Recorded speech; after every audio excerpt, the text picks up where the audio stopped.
circle that pool, he reaches. There you go. Look at the dunk! And is he going to get back points? He does! Never say die!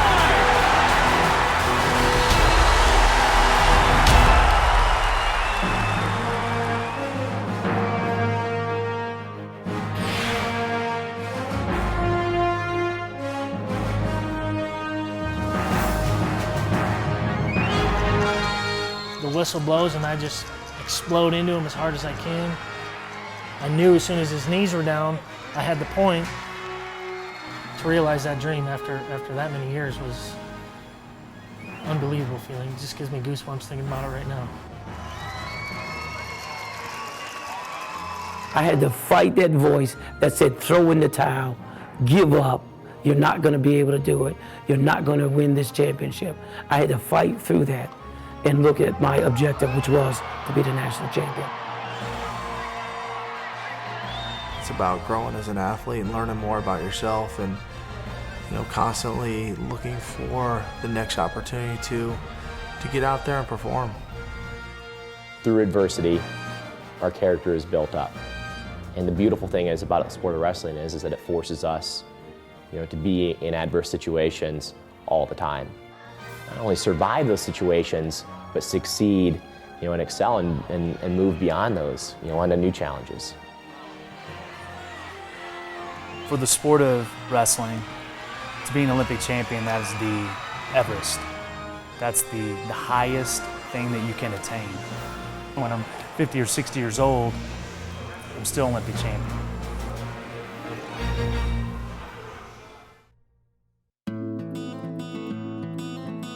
For over 5,000 years, wrestling has played an important role in nearly every culture known to man. While styles may vary, the heart and soul of the sport has remained unchanged. No matter the style, the recipe for success is the same. Strength, preparation, desire, technical artistry, and toughness are the elements that will inevitably determine the champion. According to Guinness Book of World Records, the Turkish Oil Wrestling Kırkpınar tournament is the longest-running sports competition in the world. The tournament has been held annually since 1640. In Mongolia, wrestling has been a sport of choice for nearly 2,000 years.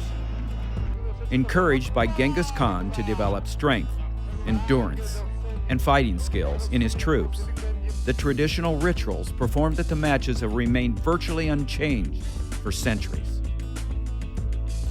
In Eastern Asia, sumo is the oldest of the many wrestling styles. Mentioned in the earliest known Japanese writing from 712 AD, the sport is thought to have originated much earlier than this document. Judo, originating in Japan in late 1800s, has gained worldwide popularity and became an Olympic sport at the 1964 Tokyo Games. Switzerland has its own folk style of wrestling. The popular sport of Schwingen dates back to at least the 13th century. Resembling the motion used to turn a large block of cheese, wrestlers attempt to swing their opponent to the ground. In the United States, the sport was greatly influenced by wrestling styles from Great Britain. U.S. folk-style wrestling was introduced as an Olympic sport at the 1904 St. Louis Games as freestyle wrestling. Today, U.S. folk style of wrestling is referred to as collegiate wrestling, with teams in over 11,000 universities and high schools across the country. The NCAA Division I championships draw over 90,000 spectators each year. The sport of wrestling has held an important place in the history of countless cultures around the world. As different as these wrestling styles may seem, the characteristics of each champion are the same: an unyielding desire to win and the toughness to make it happen. Every sport's got its tough aspects, and I think wrestling, head and shoulders above a lot of sports, is the toughest. That's what drew me to the sport, and just wrestling over the years has taken a toll on my body, physically, mentally, emotionally. It's just tough altogether. It's grueling. The training is very difficult, and you're in the room at the elite level. You're in a room, 4 to 6, 8 hours a day maybe. It's high impact, and you're getting thrown to the mat, and you're throwing somebody to the mat, and you're getting your joints twisted on, and your muscles are sore. You're not just competing against a time or a clock, you're competing against another man who's trained as hard as you, maybe even be a better athlete than you are. And you got to find a way to win. If we were to go and look at our single greatest accomplishment, it would almost invariably be the toughest. Wrestling, I mean, just the day in, day out nature of the sport, the training, the preparation, the sacrifice, the weight cutting, I mean, everything that comes and is associated with this, and then being alone on the mat is one of the hardest things I've ever had to do in my life.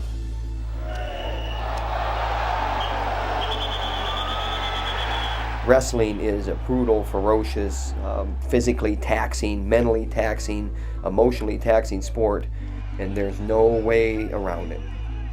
It's a challenge, but within that, I think there's a certain amount of nobility that it's a task, but it's also something that you have chosen to do. So at any moment, I could stop and walk out the door and be done with it, but I don't know. It's not that simple though either. When it's your passion, you can't just turn your back on it. So it's kind of infectious.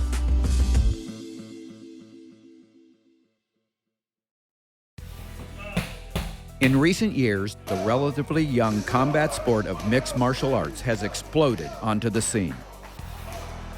In a sport that demands toughness, technical skills, and aggressiveness, it's no surprise that many of the top competitors have emerged from a wrestling background.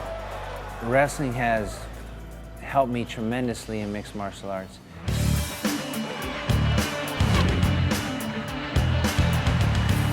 It's given me that attitude to where if I'm confronted with a compromising situation, I'm able to fight through it or figure out a way out of it. And wrestlers have always had that tenacity, that relentlessness. I think wrestlers have the ability to adapt to any of the martial arts, and the principles that you learn in wrestling, the movements, the body mechanics that you learn in wrestling are very similar to the other mechanics as far as throwing a punch is like hitting a big lift in Greco-Roman. The scrambling on the ground and trying to find the top position. The top position is always the most dominant position. Certainly guys can win from the bottom, but they're in an inferior position. Wrestlers have the ability to learn how to scramble and find a way to get on top. I loved wrestling, but this completed wrestling for me. It gave wrestling the dynamics of the ground game and the grappling and being able to finish somebody actually instead of just pinning them, and also put the striking aspect in there. And wrestling is the centerpiece that holds the striking and the grappling together. Even with the incredible popularity of MMA, major networks have been hesitant to broadcast the matches due to what many perceive as the brutal and violent nature of the sport. You could look at fighting two ways.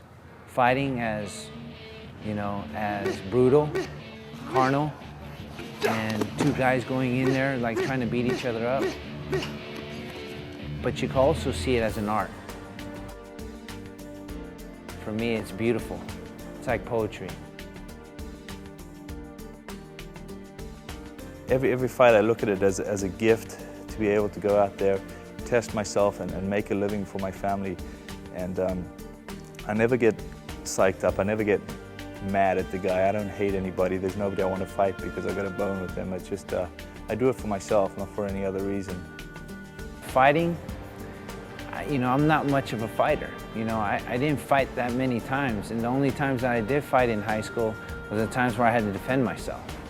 I've always looked at it as a sport, not as a way to damage another person or to hurt somebody. Just a way to go out and compete and have fun.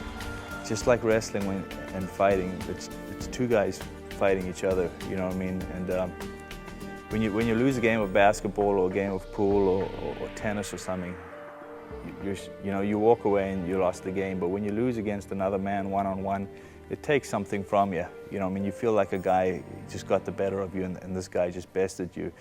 He almost took some of your manhood away.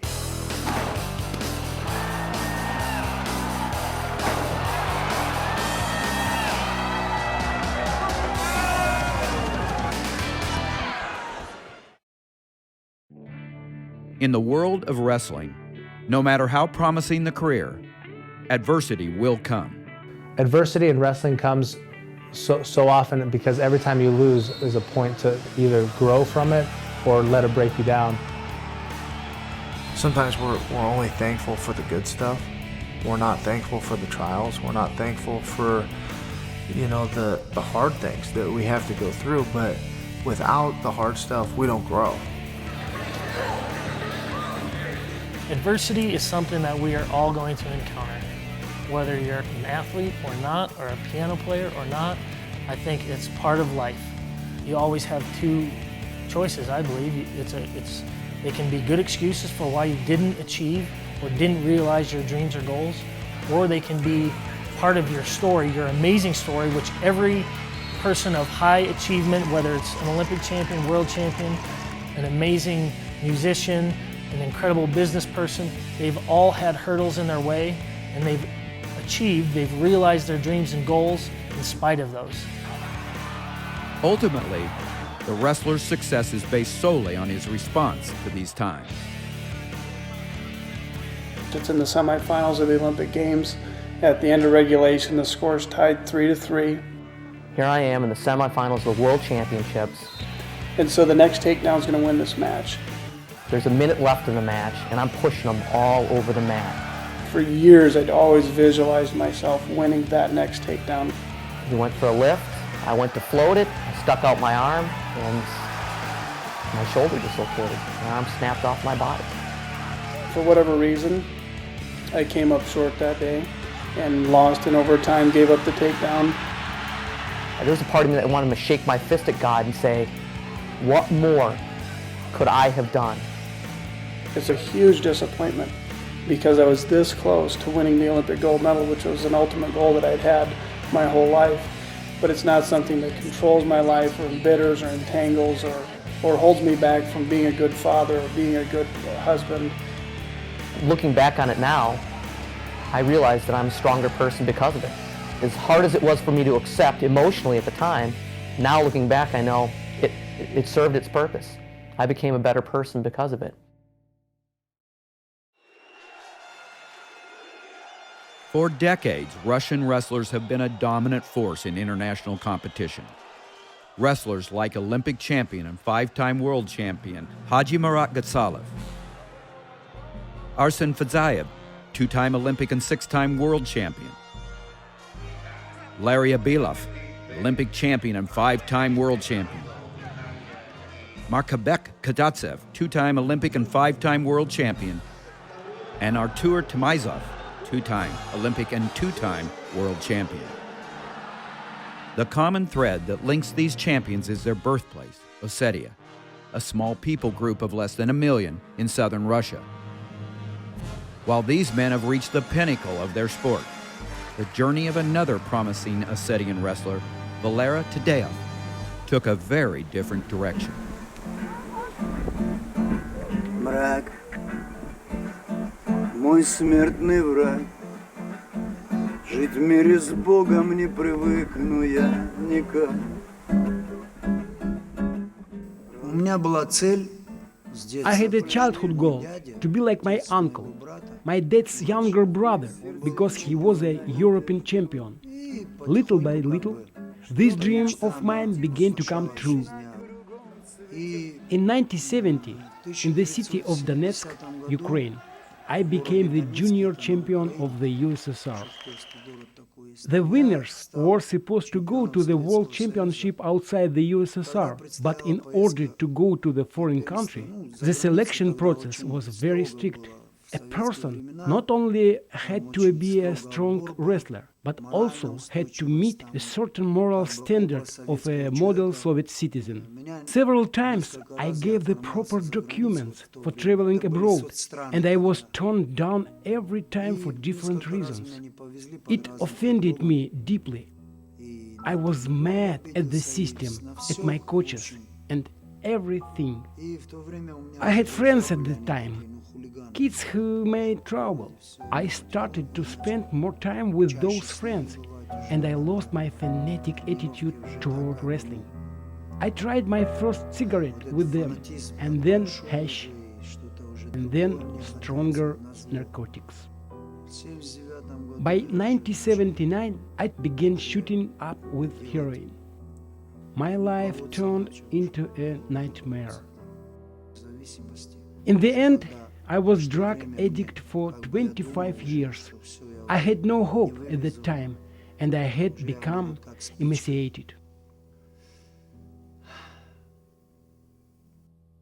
When I became more sober, I remember hearing the words of Jesus, "Come to me all, you who labor, and I will give you rest." These words really touched my heart, because that's what I needed.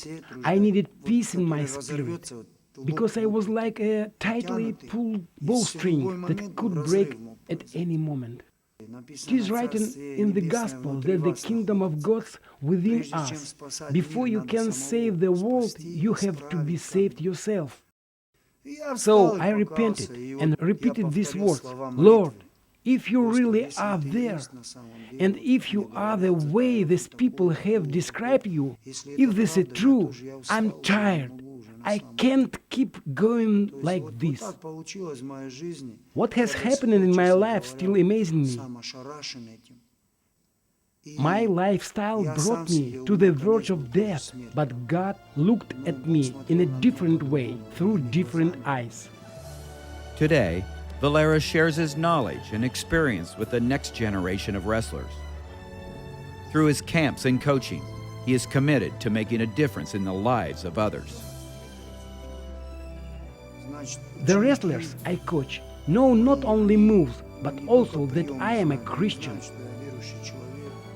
If someone wants to ask me about God, I can talk about Him for a long time, because I know what He has done for me. I'm thankful to Him now that I am alive, breathing. God saved me when I was dead and has brought me back to life. Отлично. Спасибо. Okay. From the rugged gyms of Russia to the limelight of Olympic glory, wrestlers throughout the world are viewed as the ultimate models for their gender. But for many of these elite athletes, the definition of a real man is surprisingly different. A real man isn't necessarily a tough guy. What makes you a man is what's in your heart and the way you treat other people and the respect you have for the people around you, no matter what they've accomplished or who they are. A real man will be able to look past the pride and step out of their ego and be compassionate towards other people. You know, I think it takes a bigger man to walk away from a fight than a man to fight. On the mat, I had to show how manly I am. Here is a tough warrior standing on the mat, fighting with his enemy. This is the essence of manliness. But when I thought about it more, I understood that being a man means being responsible. In other words, understanding your duties as a husband, as a father. Put it to you this way, I know a lot better men than me that have never thrown a punch or taken a wrestling shot in their life. So, you know, to think that this is what makes a man, that's a huge misconception and an injustice, I think, in God's eyes.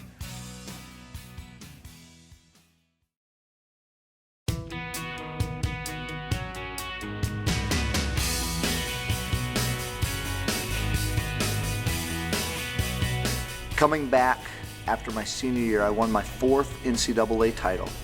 I came back and I was at the airport, and as I came into my home city, the media, the press, camera people, everybody was there to greet me, and it was an exciting time, and I was doing lots of interviews, and all of my teammates got tired of waiting, so they went home, and I found myself at the end of the night after the last interview alone in the airport. So I found a taxi cab, and I went home to my apartment where I lived alone, and I remember that night getting out all of the trophies that I'd won through those 4 years.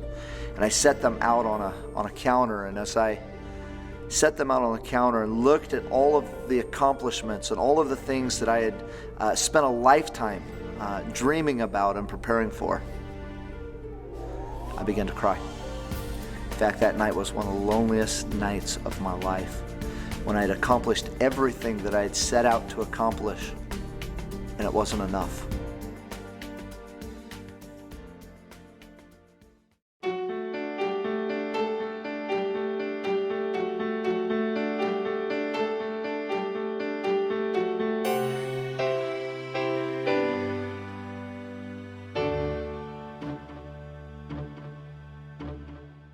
This is what the Lord says: the wise must not boast in his wisdom, the mighty must not boast in his might, the rich must not boast in his riches. But the one who boasts should boast in this, that he understands and knows me, that I am the Lord, showing faithful love, justice, and righteousness on the earth, for I delight in these things. This is the Lord's declaration. Those who exalt themselves will be humbled, but those who humble themselves will be exalted. So I think a real man is humble, and a real man says, I'm going to offer my life as a living sacrifice to my Savior for all that he's done for me. That's a real man. A real man is a man who lives for God, you know, and whose life is a mission in whatever way you may choose it to be. So if you're talking about wrestling, you know, wrestling is my mission. Going out competing and, you know, putting on a display of the blessings that I've been given from God. You know, man's the man when he can say, I accept Christ, and I'm not afraid to admit that to anybody, you know. And to be able to go out and say that to somebody is like, you know, I'm not afraid of it, you know. I accept Christ, and I'm doing what he wants me to do. I mean, if I ever wanted to look at what was tough in a man, what makes a man tough, it's Christ. You look at what his life was, you know, and I think he is a perfect example of what men should be. I remember that night was a night that I got down on my knees and I began to cry out to God and say, God, there has to be something more than this. And that was a real turning point for me, realizing there was something more. There was something beyond a gold medal. There was something beyond winning a wrestling match. And I began to discover what that was.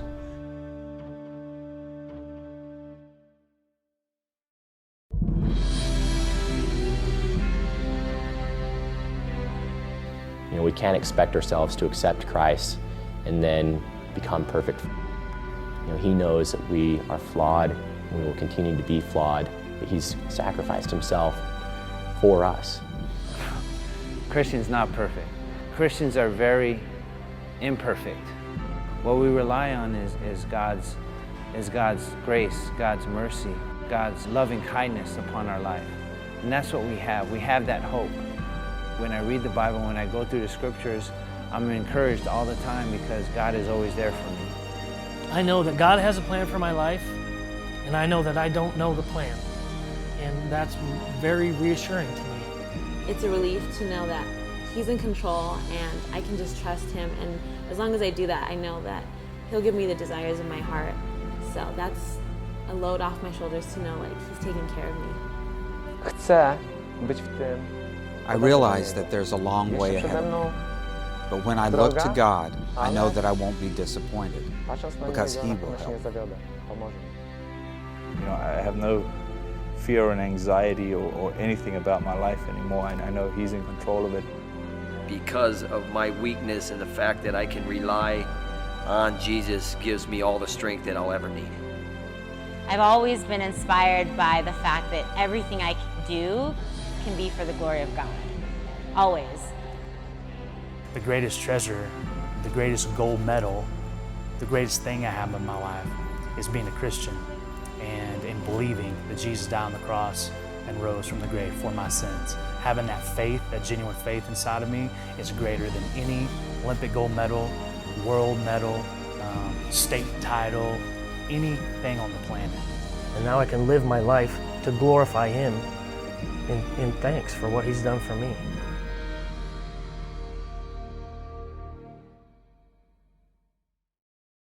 All have sinned and fallen short of God's glory. That means we've all missed the mark. None of us are perfect. You know, God He's righteous. He's holy. He's full of glory, and all humans have separated themselves from Him. And once we realize that, the next step is, okay, so what's next? Once we say, I'm a sinner, so what's next? Well, then it's important to realize for the wage of our sin is death, a spiritual separation from God for all eternity. The wage of sin is death, separation from Him, but the free gift of life, eternal life, is received through belief in what Jesus Christ did on the cross in Calvary, that He paid the total wage for sin through His death on the cross. The Apostle Paul encouraged people to say, if you confess with your mouth that Jesus is Lord and you believe in your heart that God raised Him from the grave, He says you will be saved, period.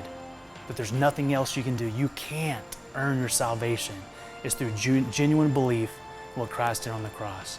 And if you are hearing these words today and you can say, I believe I'm a sinner, I believe what Christ did on the cross saves me, and I want to confess with my mouth that Jesus is Lord. If that's you today, I just want to encourage you to say this simple prayer. Just bow your head with me. Lord, I know that I'm a sinner. And Lord, I believe that through Jesus Christ's work on the cross, you saved me. And my salvation is of you alone. And Jesus, I want to follow you for the rest of my days. I want to follow you through your example in the Bible, and I want to follow you through your word. If you've done that in your heart, I just want to congratulate you today that you are a genuine Christian, you're a genuine child of God.